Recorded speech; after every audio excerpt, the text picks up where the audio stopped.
Welcome to the Peter King Podcast presented by Salesforce. We're here at the Super Bowl. I'm here with my friend and NBC colleague, Myles Simmons. Myles, I missed the mayhem of Monday night, and I don't regret having missed it, but can you share with us one highlight from the mayhem of Monday evening with both teams getting lobbed softballs and hand grenades by some of the hardest-hitting journalists in America? Listen, I don't blame you for not going. That was probably a very good decision on your part. You've been to enough of these, that you don't need to do that anymore, Peter. I will happily take that for you. Good.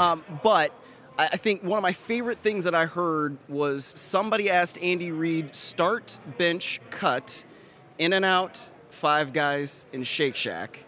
And he said, I'm not cutting anyone. I'm not starting any one of them. I'm not cutting anyone or benching any one of them. I'm starting all three. Because that's the kind of person Andy Reid is. He's not saying no to a cheeseburger. Hey, look, I didn't know that, but there can't be a more classic Andy Reidism, because this was maybe 4 or 5 years ago, and I told him that I was going to be coming to training camp, and this was the year that training camp didn't go away because of COVID.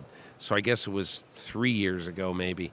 But anyway, he said, when are you getting in? And I said, about 6 o'clock, say Tuesday night. I forget what night it was. And he goes, you got to go have the best cheeseburger in the Midwest. And you got to go get Town Topic cheeseburger here in Kansas City. So I went to Town Topic, and Andy Reid was not lying. That was a darn good cheeseburger. And look, I just think there are some things in life that you trust. And one of them, ladies and gentlemen, is when you hear Andy Reid talk about cheeseburgers, you should trust his advice on the cheeseburger. So, on that inside football note, let's talk about the things we are going to discuss in our podcast. Okay, so I'm going to just leave for a minute, Myles, the Super Bowl topics, the game topics, to the second half of the pod. The first half of the pod, I want to talk about the three coaching situations that, to me, are really interesting. Number one, that Arizona looks like they are having a bunch of people say no to them. Indianapolis looks like they really are not sure what they're doing. They now may undergo a third round of interviews with some candidates. And Denver, I think, basically, we now understand why Denver is going to be a team to be reckoned with, because anybody else who was interested in Sean Payton knew that they were going to have to outbid a team that has a good defense with a problematic quarterback situation, and Sean Payton was happy to ride in on his white horse for 5 years and $90 million or so. But I want to talk about those three things, and I kind of want to talk about when the Super Bowl is over, we start talking about the draft. And the one thing that really interests me in the draft this year, the Chicago Bears are number one. They certainly are going to want to trade down. And how many teams are really going to get in the Derby to trade up? And I think there are 3 in the top 10 who will want to trade up. So we're going to get to those things. And then on the back end with the Super Bowl, I got 3 things that are my overriding thoughts. Number one, what physical condition are these quarterbacks going to be in? Because, Myles, I don't think that Jalen Hurts is going to be able to throw the ball the way that he normally would like to throw the ball. I think he is still feeling the effects of what happened to him in December against the Chicago Bears. And obviously Patrick Mahomes is not going to be as mobile as he would want to. That's number one. Number two, I think we're seeing the best offensive line, certainly of the last few years and perhaps of this century, because the stats that they are putting up and the lack of pressure on Jalen Hurts right now is historical. And so I want to get into that. And then finally, I want to talk a little bit about Nick Sirianni. He really interests me in part because, and you will appreciate this, being a Cleveland guy and having so much great, not good, great small college football being played in that area. Because Nick Sirianni went to Mount Union in Ohio. And, I mean, Josh McDaniels, John Carroll, and all these other guys. And so I really want to get into what I believe is something that we don't talk about enough, which is the farm system of NFL coaches and how amazing it is that they are all, so many of them, are from small colleges. So we're going to get into all that on the back end and my ride to work the other day with Nick Sirianni. I want to start by opening up and just asking you. Right now, we got two coaching situations left. We have Arizona and we have Indianapolis. What do you make of the Arizona situation as somebody who, you live out here, you've covered this division. What do you make of the slow process of them getting this job done? I think it's interesting, and I think it speaks to a couple of things. A, they know that they have to get this head coach right for Kyler Murray. And that's not something that's particularly easy to do, but you have a quarterback that you signed to, let's call it a franchise deal last year, and now that quarterback is hurt. So you're not even going to have him for a substantial amount, probably, of the 2023 season. But by that same token, you need him to be developed by whoever comes in as the head coach. And so whether that is a defensive guy, a Lou Anarumo, or it's an offensive guy, Mike Kafka, it now is not going to be, I think we can say pretty definitively, Brian Flores, who agreed to become the Vikings defensive coordinator. When you see something like that happen, you know that Brian Flores and or his agent has been told, you're probably not going to be the guy. Right, exactly. Yeah. And when that happens, it's like, okay, well, how do you then pivot to what exactly you need? Because I think, Peter, we probably know that they need somebody to come in and be more of a disciplinarian than they had under Cliff Kingsbury, right? And that's something that we see all the time with head coaches. One guy is supposedly a really big players guy, so then they come in and they bring a disciplinarian then on the back end for the next head coach. Or it can be the total opposite, right? You had a players coach before, and then you come in and you bring that disciplinarian. I don't know exactly what that means for the Cardinals, but it seems like, at least from my perspective, that job does not seem particularly desirable. No, it's not a desirable job. And I think the difficult part of it now, I had a conversation with Sean Payton last week, and he could have seen himself taking that job. Mm-hmm. He liked Michael Bidwill. He had a lot of his questions answered. Although Kyler Murray is not necessarily his cup of tea at quarterback, I do think that he might have taken that job if Denver didn't go after him. But the fact is, the Arizona Cardinals now are going to their deep bench. Mm-hmm. And think about this. Lou Anarumo was not, let's think about the time involved here, okay? So the AFC Championship game was played on a Sunday, and as of the Saturday before that, Lou Anarumo had never been contacted by the Arizona Cardinals. Right. So think about that. That is basically, you are 2.5 weeks into the coaching search by now, and you've not even been contacted by this team. So it's clear that they've gone to their deep bench. And I will just say, Myles, you're absolutely right. Teams, after having basically what has been described as kind of a poor communicator and not a disciplinarian in Cliff Kingsbury, are going to go to a little bit of a micromanager with a hard, side to him. Yeah. That would be Lou Anarumo. Mm-hmm. And I think Lou Anarumo is a very, very interesting guy in this job. However, my first question is, okay, the most important thing you're going to do has very little to do with the defense. It's how are you going to fix Kyler Murray? Right.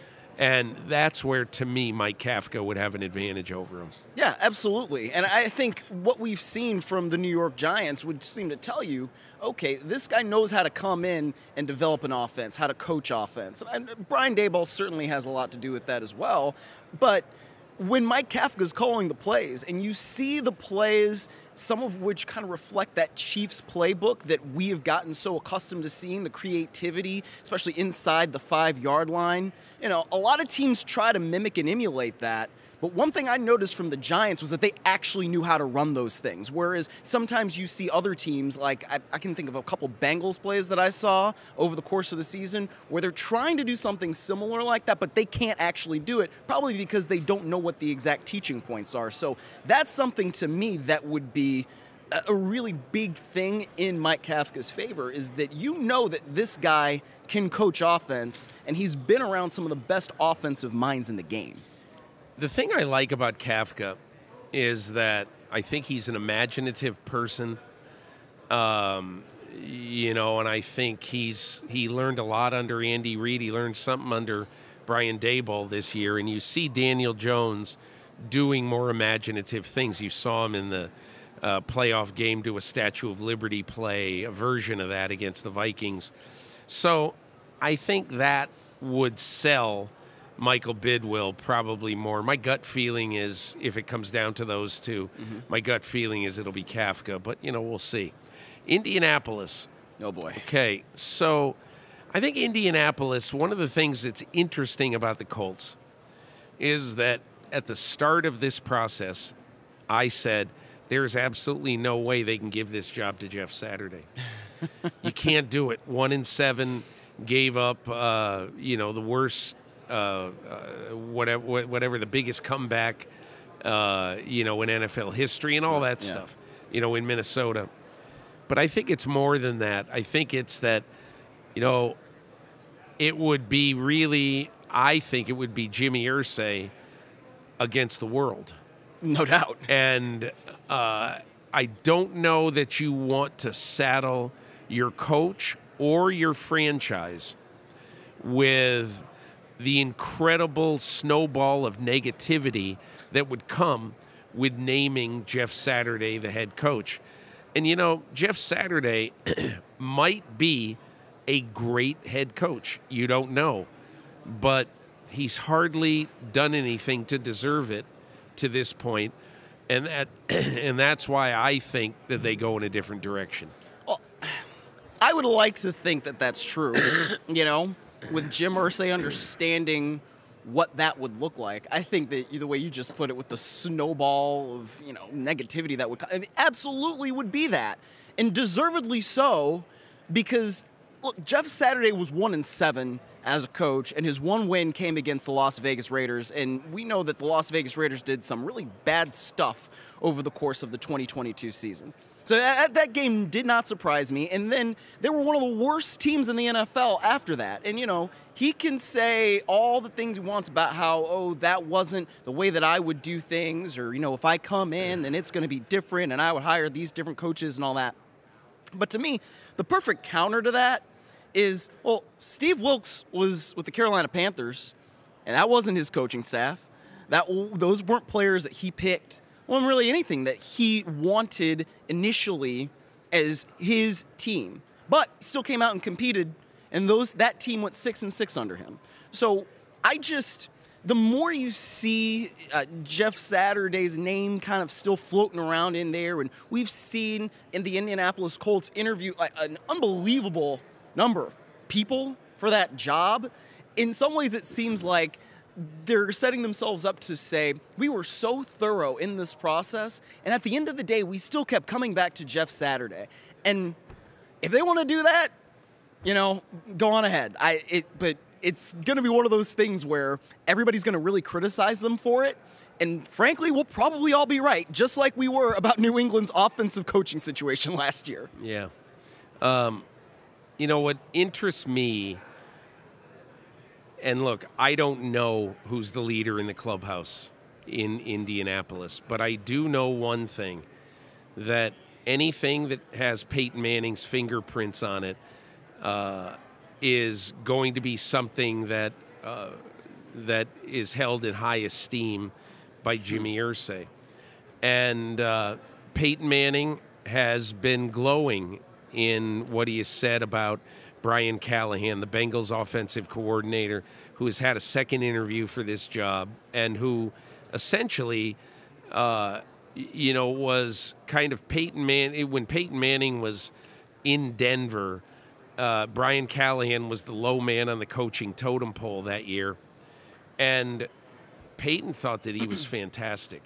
But he's the son of Bill Callahan, the former Raiders coach and the very highly esteemed offensive line coach. But I guess the thing that really interests me about that is that, it would be another mild-mannered offensive guy. Okay? And not that there's anything wrong with Frank Reich's ethos or anything like that, or Brian Callahan, who by all accounts is a terrific guy and all that. But I wonder if that is the way they will choose to go, knowing, as you said, a lot of times you don't want to pick the exact same kind of coach. But anyway, we'll watch that. But I would watch out for Brian Callahan. He's an interesting candidate. Okay. I just wanted to spend 3 minutes on the draft and just talk about a couple of things that I know that I think are going to be interesting as we look into the draft. Look, it's whatever it is, 10 weeks away, but everybody always loves dealing with it, talking about it, everything. Seems so soon, 10 weeks, oh no. Yeah, it might be 11, but I think it's about 10 or 11 weeks.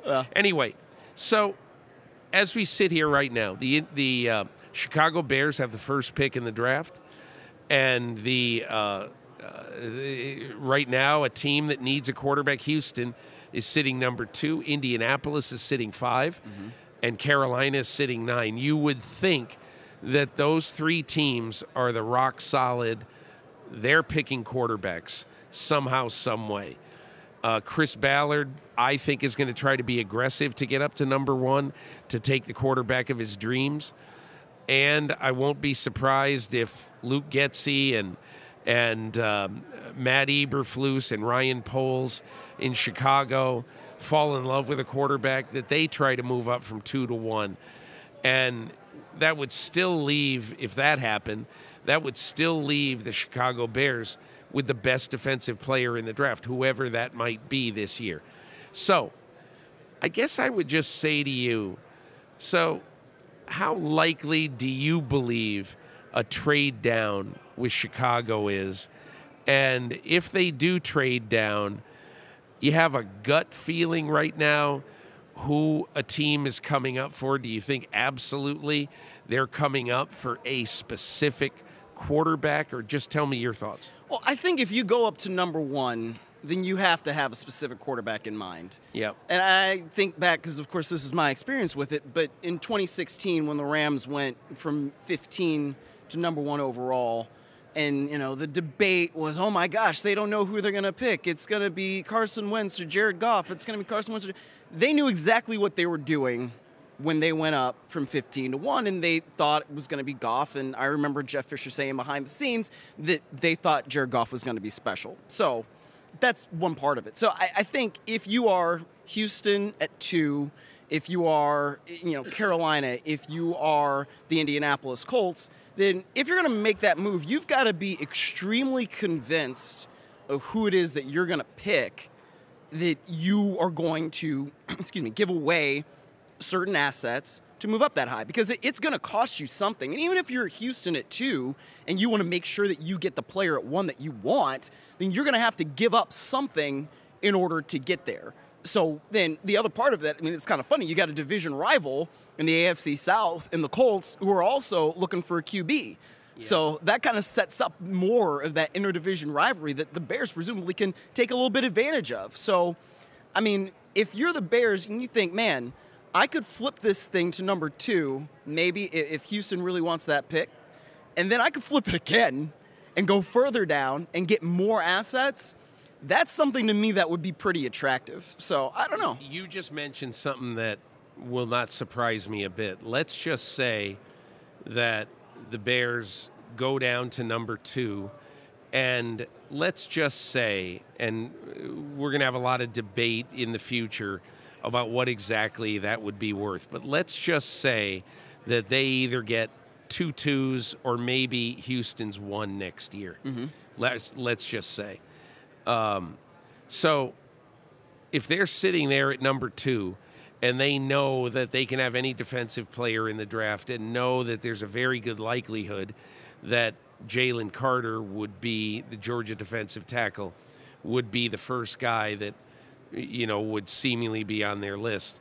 The other thing I would just say about them is that, they also, if they go down to number 5 to Indianapolis, they're going to be in position to get either, let's just say, the best edge player in the draft, Will Anderson from Alabama, or the best receiver in the draft.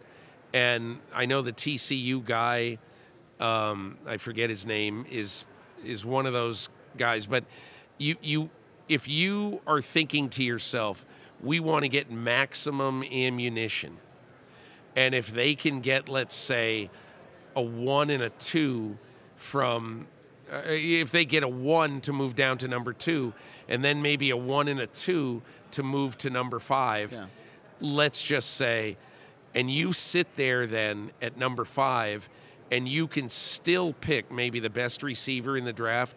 You've added 2 future 1s and maybe a 2. I think that would be a slam dunk for the Chicago Bears to do. Well, and one thing Houston also has is Cleveland's first-round pick. So that's more ammunition that they can use and still not necessarily put themselves too far back for the future because they got that in the Deshaun Watson deal. Yeah. So we're going to be monitoring that in the next, few weeks rather.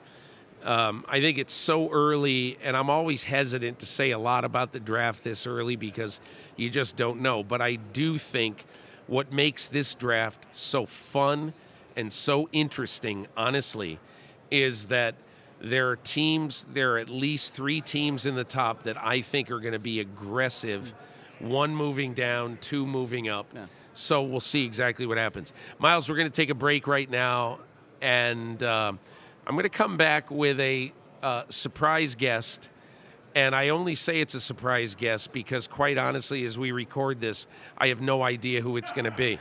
That's some transparency for you, folks. So, anyway, I do want to say that we're going to have a surprise guest. I don't know who it's going to be, but it's going to be really exciting whenever we do decide who it's going to be. Anyway, we'll come back with more on the Peter King Podcast right after this. So, we're with Howie Roseman, the general manager of the Philadelphia Eagles, the NFC champion Philadelphia Eagles. Howie, I got to ask you 2 history questions that I've always wanted to ask you. Okay, number 1, how could you have known when you were 9 years old you wanted to be a general manager of an NFL team? I feel like there's Jeopardy music going on in my head. I watched my first game. It was the year the Jets went to the AFC Championship game. A.J. Dewey, 2 interceptions in the Orange Bowl, pouring rain, Richard Todd quarterback. Walt Michaels was the head coach. I mean, you're going to really call me out here? And I was hooked. And I had nobody in my family who was hooked. And so, I go outside every day, and I thought I was going to be the next quarterback of the Jets, and I'd play. And for some reason, my mom wouldn't let me play, And listen, I wrestled at 119 pounds when I was in high school. So I get it, I might go sport. Yeah, and Central Jersey. And so I get that part, but I loved it. I couldn't stop obsessing about it, and I love building teams. And so, when I realized I wasn't going to be an NFL quarterback, I was like, I'm going to be an NFL GM. And I used to tell people, and they just totally laughed me off. And I think it got me even more determined and persistent. And the world was a different place then. Now you press a button, you can connect with anyone. Unfortunately, it's much easier. But it was harder to do it then. And so there was something about going in the direction of your dreams at the time, but that's a true story. I always had this in me. I never really had a different path. When I got out of the University of Florida, nobody would hire me. And, Did you really pester Joe Banner at the time running the Eagles? I did, but to be fair, I pestered 31 other teams. And Joe, what are you doing? Writing them letters? Writing letters, calling the assistants. There was no email at the time. This is even before email, So it was different, And the only two people responded to me for all those years, because I started in high school and I kept doing it through college. The only people who ever responded to me were Joe, who basically said, "We don't have anything. Keep us apprised of your plans." I think that was like the direct sentence. And I'm like, I'm going to keep them freaking apprised. Yeah. And Mike Tannenbaum, who called me and said, "I don't have anything for you, but I'm looking through my resumes. And after every resume is you thanking me for rejecting you again." And he said, "So I'll give you a couple minutes." And so at that time I was like, maybe I'll go get my law degree. I went to Fordham, and maybe someone will hire me to do cap, and I'll get my foot in the door, and I know I'm going to convince them to let me scout, But it's just fortunate to be around good people. When you get hired by the Eagles, the one interesting thing that you have said a few times is how significant Andy Reid was in your football life. Okay, so now when you look back on it, and you can now think back on the lessons you learned from Andy Reid, what would you say particularly have been big things in your football life? Yeah, so you're talking about someone with this untraditional background, and you have this Hall of Fame coach who is willing to make you their GM, 34 years old. And, I can't tell you how much that means to me still, and how much he means to me. And the time he would spend talking to me about his philosophies, or when we would watch a player together talk to me about things that maybe I was looking at, that he was looking at different areas and made me better. And he was always teaching, he's always coaching, always teaching, not only the players, but his coaches and his staff. And, I say this like he's a first ballot Hall of Fame coach, and he would be a first ballot Hall of Fame GM if he wanted to. He's got a great perspective on how to build teams, how to evaluate players. And so, being around him was special. And I think obviously like that there are certain things that I bet, not this week, but I bet if we go to the combine and I'd say to him, like, what do you like about our team? He'd say the same things about what I like about his team, right? It starts with the lines. And he was obsessive about it, and I would hope that the people I work with on a daily basis think I'm obsessive about it. Let's talk about that obsession, because Nick Sirianni claims to have the same obsession, your head coach. So your defensive line to me is unique in recent NFL history. Mm-hmm. You have 9 players on your defensive line who on a given day could play between 10 and 38 or 40 snaps in a game. Mm-hmm. And, earlier in the year, Brandon Graham said, it is absolutely crazy that I am still productive at my age, having gone through everything I am. And you know why I am? Because they're using me in the right way. Yeah, well, he's selling himself short. He is a phenomenal player with phenomenal physical ability and phenomenal work ethic. You don't want to be playing him in his 13th year, right. 52 snaps a game. Right.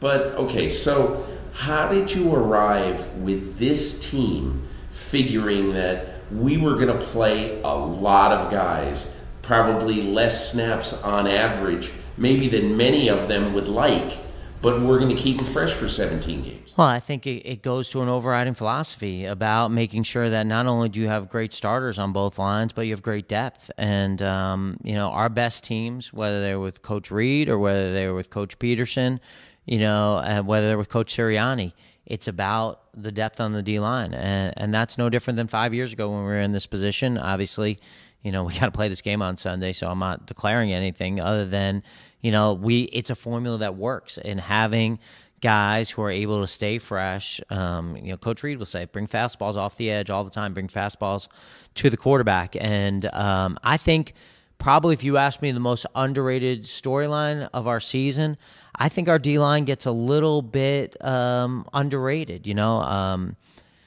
They have 70 sacks on the season. I mean, that's an unbelievable number. Throughout the year, getting consistent pressure on the quarterback, changing games. It helps when we have the offense that we help, and obviously, getting the lead and making teams one-dimensional. But our D-line as a whole, I mean, 4 guys, first team in NFL history, have 4 guys with more than 10 sacks.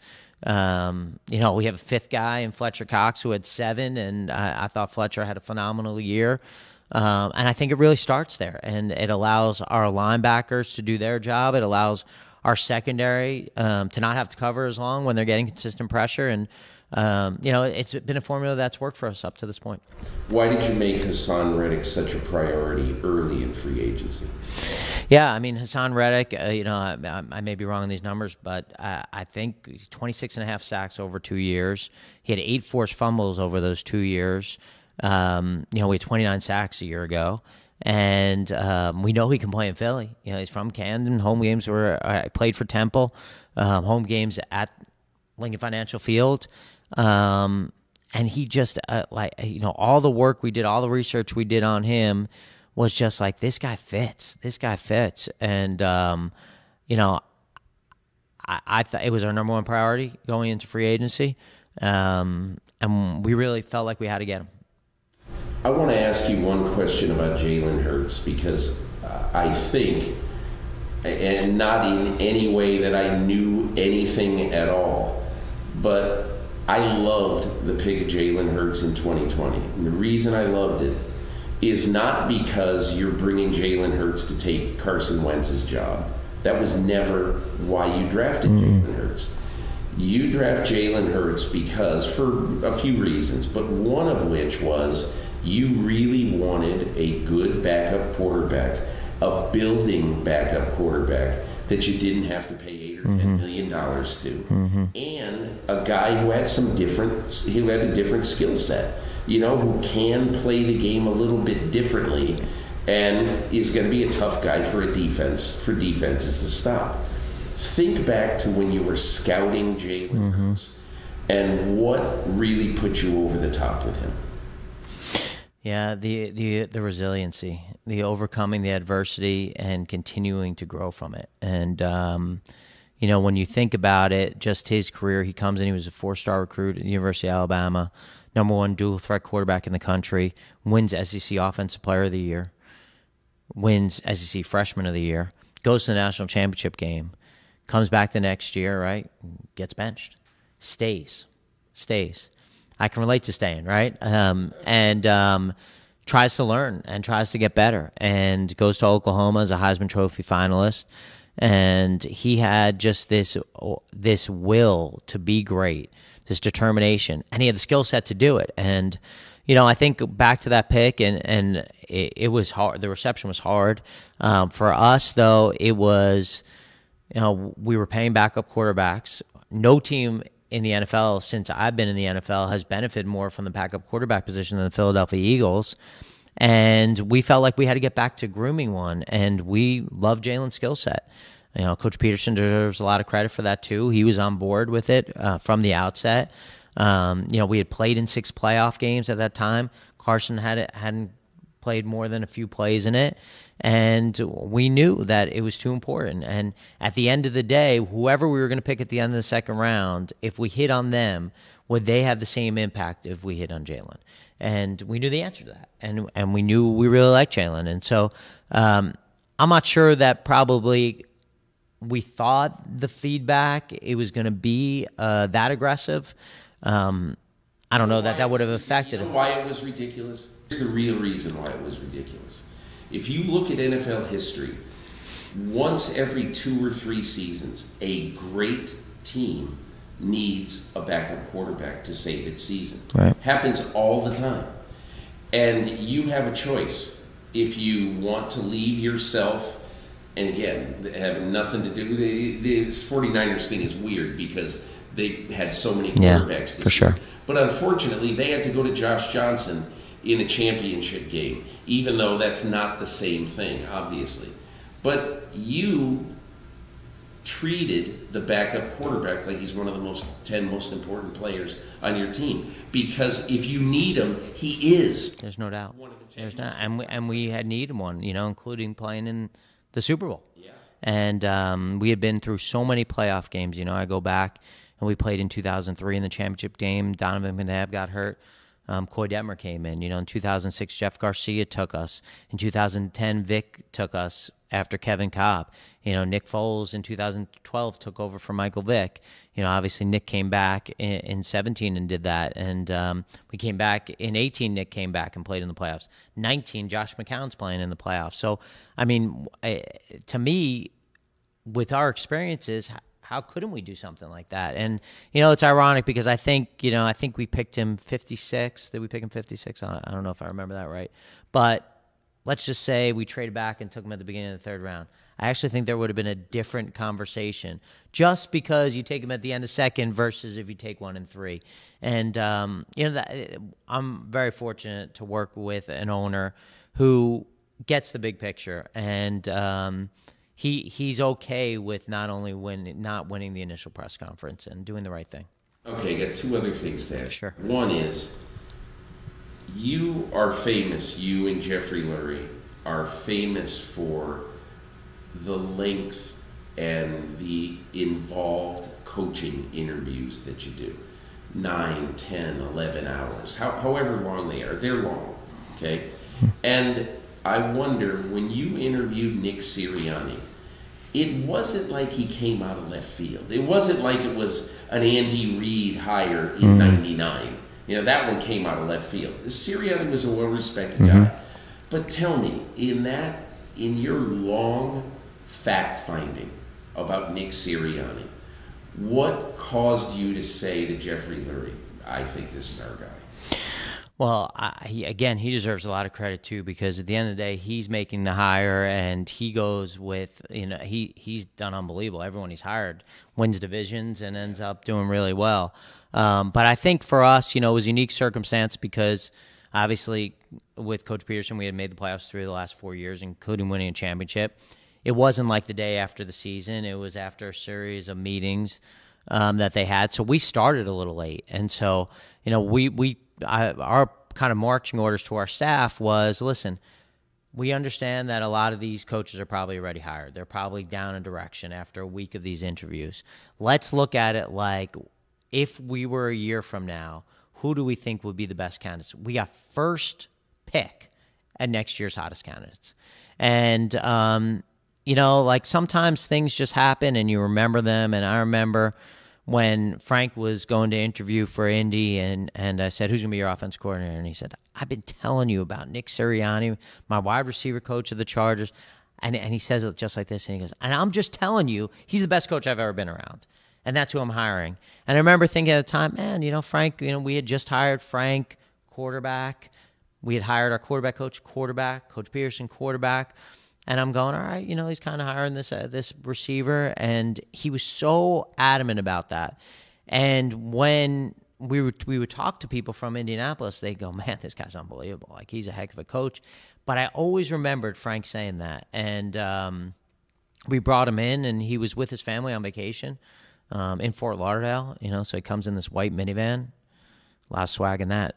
And really, like, he's like, I don't got a suit or anything. And I was like, that's awesome. None of us will dress up either. It's great.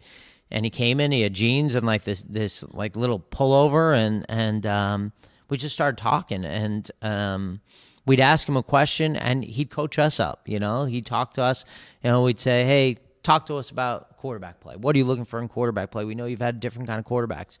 And, he'd get up and he'd show us, and you felt like, shoot, we couldn't, but maybe I could go play right now, because of how he's doing it. And he had this infectious personality, but it came with knowledge and presence, and the things he believed in, just like talking about offensive and defensive line, it was aligned with what our values were in building a football team. And, obviously he's done a phenomenal job. When you talk about the interviews being long, it's a weird process because it's like, I'm married. I dated my wife for 2 years. We had a year and got 3 years, right? 3 years. Well, you basically got to marry someone after interviewing, I don't know, twice and spending this amount of time with them. It's tough, and you got to be right, and you got to see through. Like, you think of those first couple of dates whenever you go out with someone, everyone's on their best behavior, right? And you don't really know, just like you don't know in a relationship, you don't really know until you face adversity. And that's always the question, how's someone going to face adversity? And I think, what did you see in him? I think Coach Reed and Coach Peterson, they were so consistent every day. And so you don't know until you go through something. And when we went 2-5 and we came back from Vegas, I remember, our security guy, Dom DeSandro, who's like, he's not our security guy. He's like the assistant to the GM. Like everything we do, everything. He's unbelievable. And I remember, getting on that plane to Vegas and like walking out as we were waiting for it to be loaded and turning to him and going, oh my God, like where are we right now? Like we're freaking 2-5 in Vegas. And I go to the front of the plane, I see Nick, and he goes, hey, what's going on? And I'm like, he's like, we got a long way to go. We're going to be all right. And I was like, we're going to be all right, And that was the moment for me. And we rolled off, obviously I think 7 of our next 8 and made a run. And I think that was the moment for me where I said, yeah, he's going to be really good, If whatever happens on Sunday, at some point in the next week or so, somebody at Wharton calls you and says, we'd love you to deliver a lecture to our MBA class. And the topic of the lecture that we'd like you to talk about to these young, impressionable people is what is really important to be a good general manager in the NFL. If you were given that assignment to talk to really smart people, what would you talk about? I think it's no different than being great I've never been in any other field, so I'd say in any other field or being a great player, you have to be resilient. You have to understand that things are going to happen that you don't want to happen. You're going to make mistakes.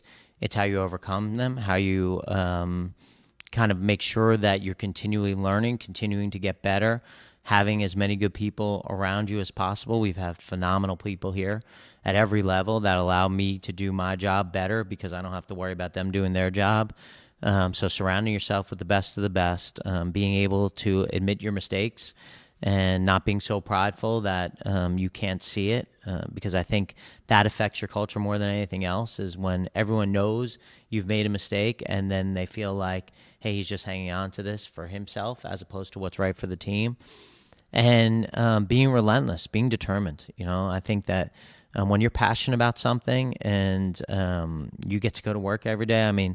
Every day I drive through those gates, I feel lucky to be part of this, and I don't take it for granted. One day, 1 minute, and obviously our fans don't let me do that anyway, so I don't know that that's an option. But I think that when you do all those things, when you're passionate about what you do, when you're able to continue to learn and get better, when you understand you're going to make mistakes, but when you compound them by not admitting your mistakes and learning from them, and then you surround yourself by great people, you have a chance to have success in any field.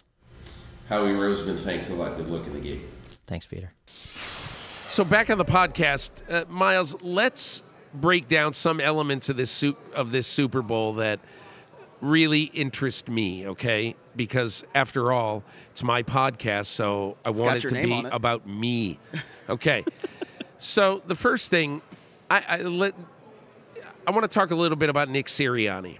So in my column this week, Football Morning in America, I rode to work on Saturday, which is now we're recording this on Tuesday.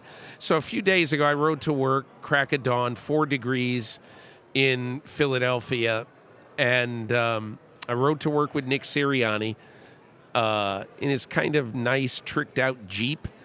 And so I'll tell you 2 things that really interested me. He is a classic, old-time, meat and potatoes Midwestern football coach. Love it. That is who he is. But the thing that I really took from him is that he's not necessarily stuck in the way your grandfather coached football. He is going to be bold on 4th down. You've seen that already. He's going to follow in sort of the Doug Peterson footsteps. And the other part of it with Nick Sirianni is that I think he just believes that there are some universal truths about football that should make all people in football kind of happy. Because what I mean by universal truths is that the same thing wins at a small high school in Jamestown, New York, where he went and where his dad coached him. And the same thing wins at Mount Union, a Division III power in Ohio, which is where he went to college. He played for 3 national championship teams. In one of those national championship games, Nick Sirianni caught 3 touchdown passes against Bridgewater State of New Jersey. Anyway, but the point I wanted to make was I asked him about what he took from his upbringing in football, and I thought he was going to say, build good lines, run the ball, run the ball, run the ball, like Woody Hayes. Right. But he said, players make the game. Players make the plays. And he told me a story of Larry Karras, his coach at Mount Union, who won 11 national titles, that he came in when Nick Sirianni was the offensive coordinator in Indianapolis, I think 3 years ago. Mm-hmm. And he came into a game and he asked to see the play sheet before the game. And he goes, where are your plays for number 13? Meaning T.Y. Hilton. And he looks at the play sheet, and Sirianni has got like 10 or so plays specifically for number 13 for T.Y. Hilton. And he goes, good. Always remember, it's the players. And I think that might be something that would surprise people a little bit about a pretty conservative coach from, who got his, cut his football teeth, in Division III football in Ohio. Because you would think that, hey, listen, we have a scheme, we have players, you fit into that scheme. Yeah. That is not how he was raised. And that is why I think when you talk to the players on Philadelphia, especially like A.J. Brown, Miles Sanders, you find that they love this offense because it's always different. I mean, what in the world is Kenneth Gainwell doing gaining over 100 yards? Well, they saw something in that game that they said, we want to use this. And so I find it really interesting that a guy who is steeped in this traditional football would come away from it thinking, whereas Bo Schembechler once said, it's the team. Larry Karras said, it's the players. Yeah. So I don't know. What was your impression of what you read about Sirianni? Yeah, I love that anecdote that you had about the coach coming in and looking specifically for plays for T.Y. Hilton, because that was one of the best players on Indianapolis's offense. And if you're not scheming things up specifically for a T.Y. Hilton, then it's kind of like, well, what the hell are you doing? Yeah. Right? And I think we sometimes hear about this with different head coaches or different coordinators, whatever, and they talk about their system and how you run the system and all that. But I think the most successful coaches have always been, you have to adapt the system you have to the players that you have. And when you do that, that's when you get things that are successful, right? Andy Reid has been so successful for so long because he adapts the system to the players. Now, it helps when you've got great players, but I think that those things are always married together, right? You do things in your system that you tailor to Patrick Mahomes because you have Patrick Mahomes. You scheme up things for Travis Kelce because he's one of the best tight ends of all time.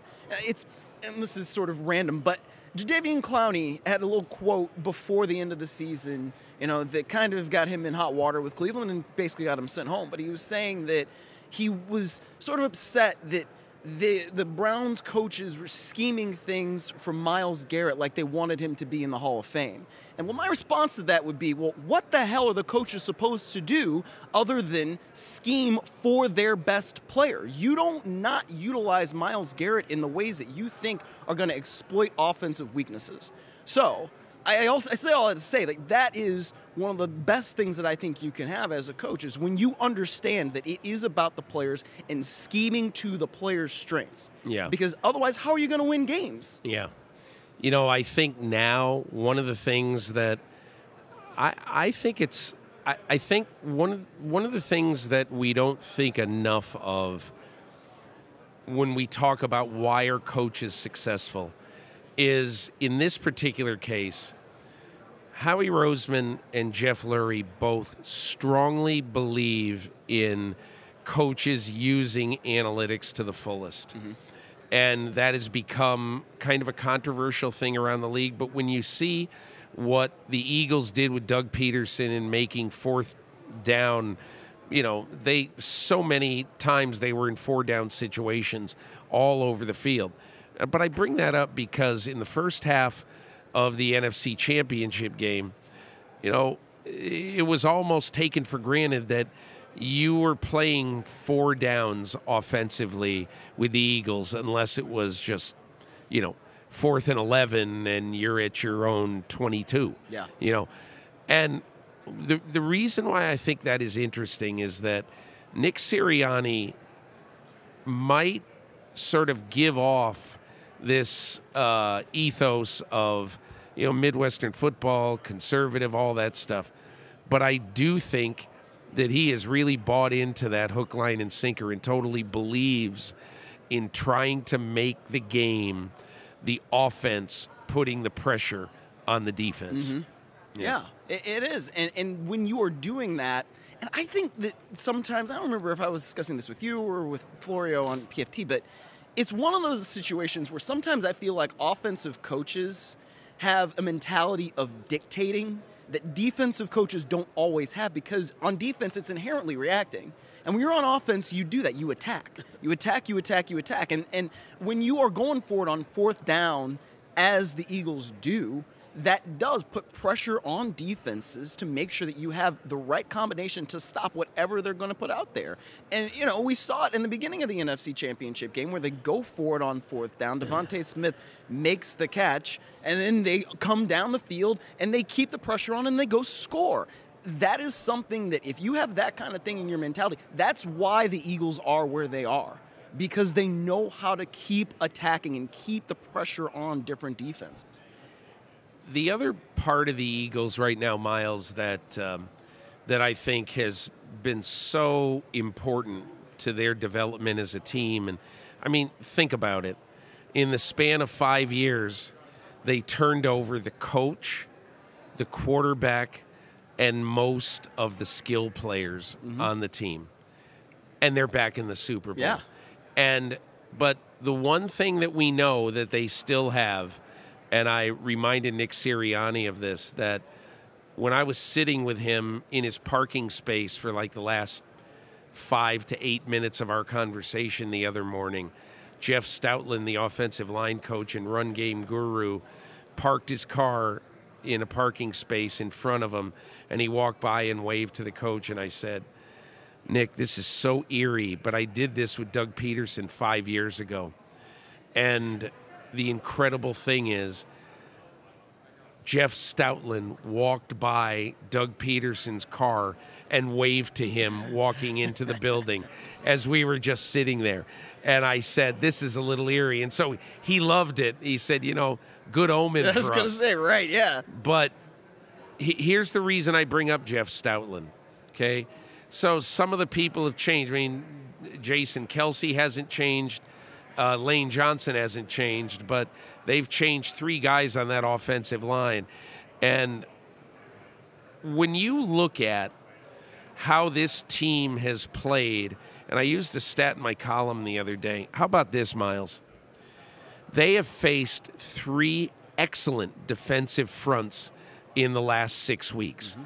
Dallas, the Giants in the playoff game. I don't count the Giants in the regular season because Dexter Lawrence and Leonard Williams did not play. Yeah. So Dallas in the regular season, the Giants, and then San Francisco, who you might argue has the best front 7 in football.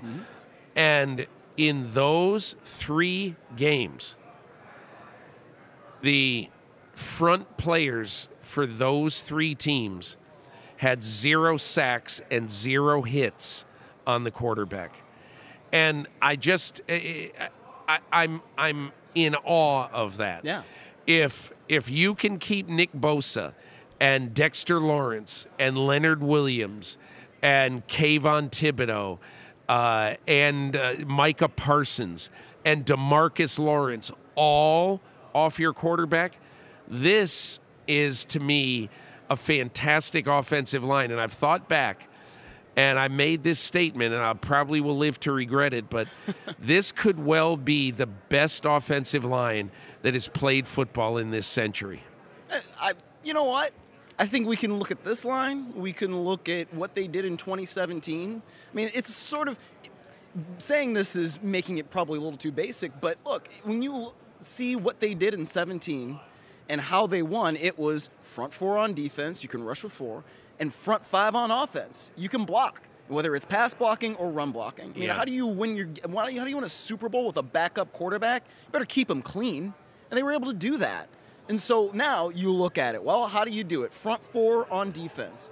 You know, you've got guys who are really talented, and you've got guys that you can just rotate on in there. You know, that's how Fletcher Cox has been able to keep doing what he's doing. Brandon Graham playing fewer snaps almost than ever before, and yet still has the pass rushing production that he does. Hassan Reddick, 16 sacks. I mean, these dudes are awesome up front on defense. And then you look at it on offense, and you get Jason Kelsey anchoring the thing at center, still doing what he's been doing for years and years and years. Lane Johnson at tackle, you know, keeping Nick Bosa off the QB despite not being fully healthy.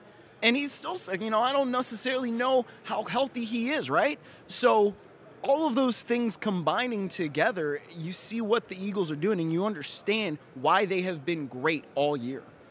So that sort of leads into, you just mentioned it, Myles, about the Philadelphia front, and they basically are rotating 8 or 9 players. If you think that, you know, Brandon Graham, the last time they were in the Super Bowl, was a 40-snap-a-game player. Now he's 12 to 15. Mm-hmm. You know, Robert Quinn barely plays. But the attitude by this coaching staff basically is, we're going to rotate guys in, and Brandon Graham, who had a sack of Daniel Jones in the fourth quarter of the game against the Giants, is going to still be fresh, you know, late in games. And at 35, I think he's 35, 34. So the other thing that I find interesting is that the Eagles, maybe because of this freshness, or maybe just because of the ability of these guys, have had an incredible record in the next-gen stats era, which is since 2016.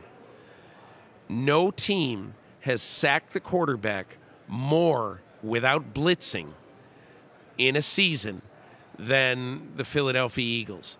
Think about this. They've had 77 sacks this year.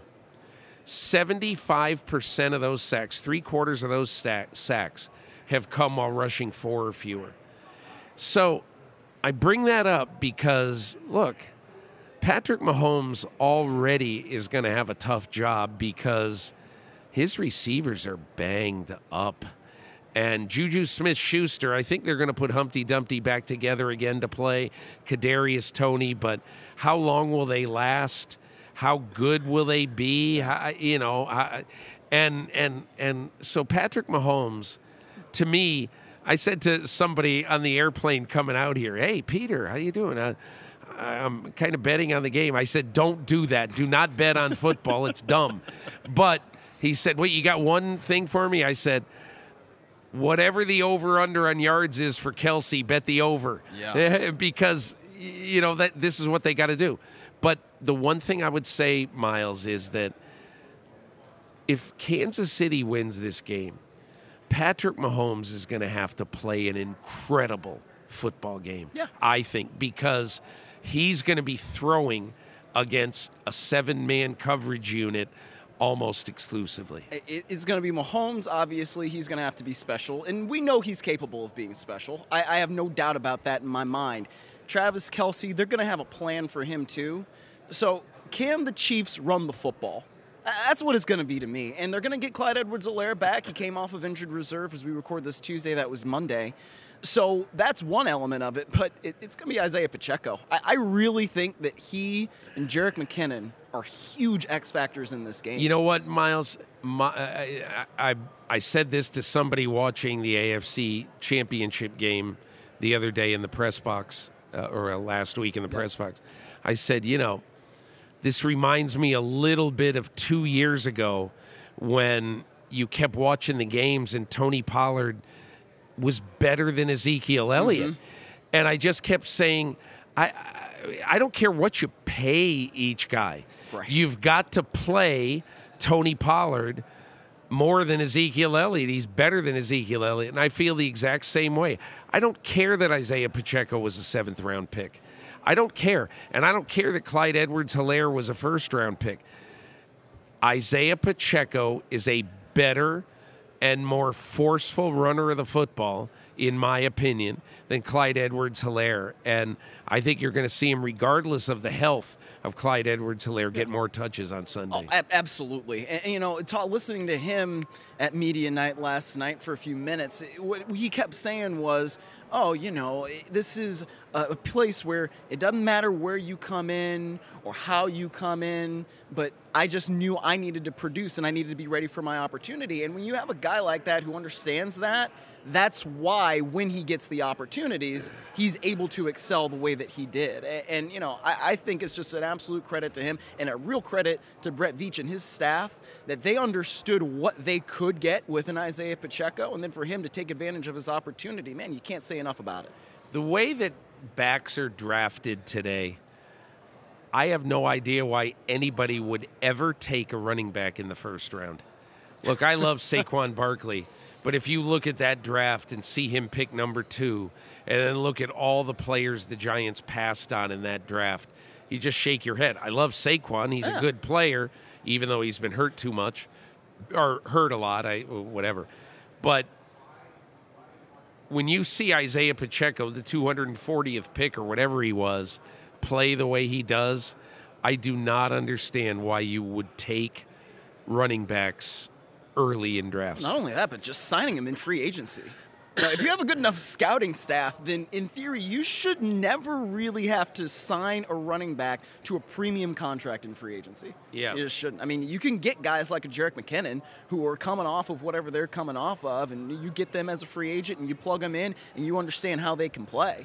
But, yeah, it's unfortunate because, I mean, I know that these guys, they get pounded running the football, and it's all that, but, just a reality of team building is you can get running backs if you have a good enough scouting staff and you know what you're trying to do offensively. You can get them in pretty much any place. All right, Miles, our last thing as we close our pre-Super Bowl pod, the Peter King podcast presented by Salesforce, we're going to pick the game. Oh, boy. And if you don't mind, I'm going to pick first. It's your podcast, bro. Okay. I'm going to pick first. And first of all, the player I respect in football the most of any player in football is Patrick Mahomes. He has the will of very few athletes I've ever been around in my life, and I'm 65 years old. And if there is a way to figure out how to win this game, Patrick Mahomes will figure it out on the field. But having said that, I just think the obstacles are a little bit too much. I like Philadelphia's lines, obviously. I love their offensive line, and I like the depth and the production of their defensive line. I like Philadelphia close, maybe, 30 to 21, something like that, 30 to 23. But I find it hard to believe that Mahomes is going to be able to find a way to make enough plays to beat this team. I think you're probably right. I would say, though, that listening to these two teams last night, and this is, whatever projection, it reminded me of kind of being in the 2018 media night with the Rams and the Patriots. And those two teams were two vastly different teams, right? You had a team that had all the experience in the world in the Patriots, And, we're coming off of losing a really, really great Super Bowl between the Patriots and the Eagles. And then you have the Rams that were this upstart team, and, they kind of didn't know what they didn't know. Yeah. And in some ways were a little bit overwhelmed by the moment. Now, I don't think the Eagles are overwhelmed by the moment at all. I think they have enough veteran leadership and enough guys that have been there before in your Kelce's, your Brandon Grahams, your Fletcher Coxes of the world, your Lane Johnsons of the world. They understand what this is. But I think the Chiefs have that little extra something. And, whether it's Patrick Mahomes and how he remembers how the last Super Bowl ended, Andy Reid also knowing how that last Super Bowl ended when they played Tampa. It just is a feeling that I have, which is, metaphorical or whatever. I feel like this is going to be Kansas City's game. Wow, so interesting. I'll say Kansas City 27-20. Good. Well, when we get back next Tuesday and we do our review of the Super Bowl pod right here, this will be good. Somebody will have bragging rights and somebody will be an imbecile. Absolutely. Hey, it's a trophy or Jordan face society. So if I get the Jordan face, I get the Jordan face. Hey, Myles, thanks so much. It's great being on set with you. It's great being in the same place with you. This has been a lot of fun. And listen, everybody enjoy the game this week, and we'll be back next week to dissect Super Bowl 57 right here on the Peter King Podcast, presented by Salesforce.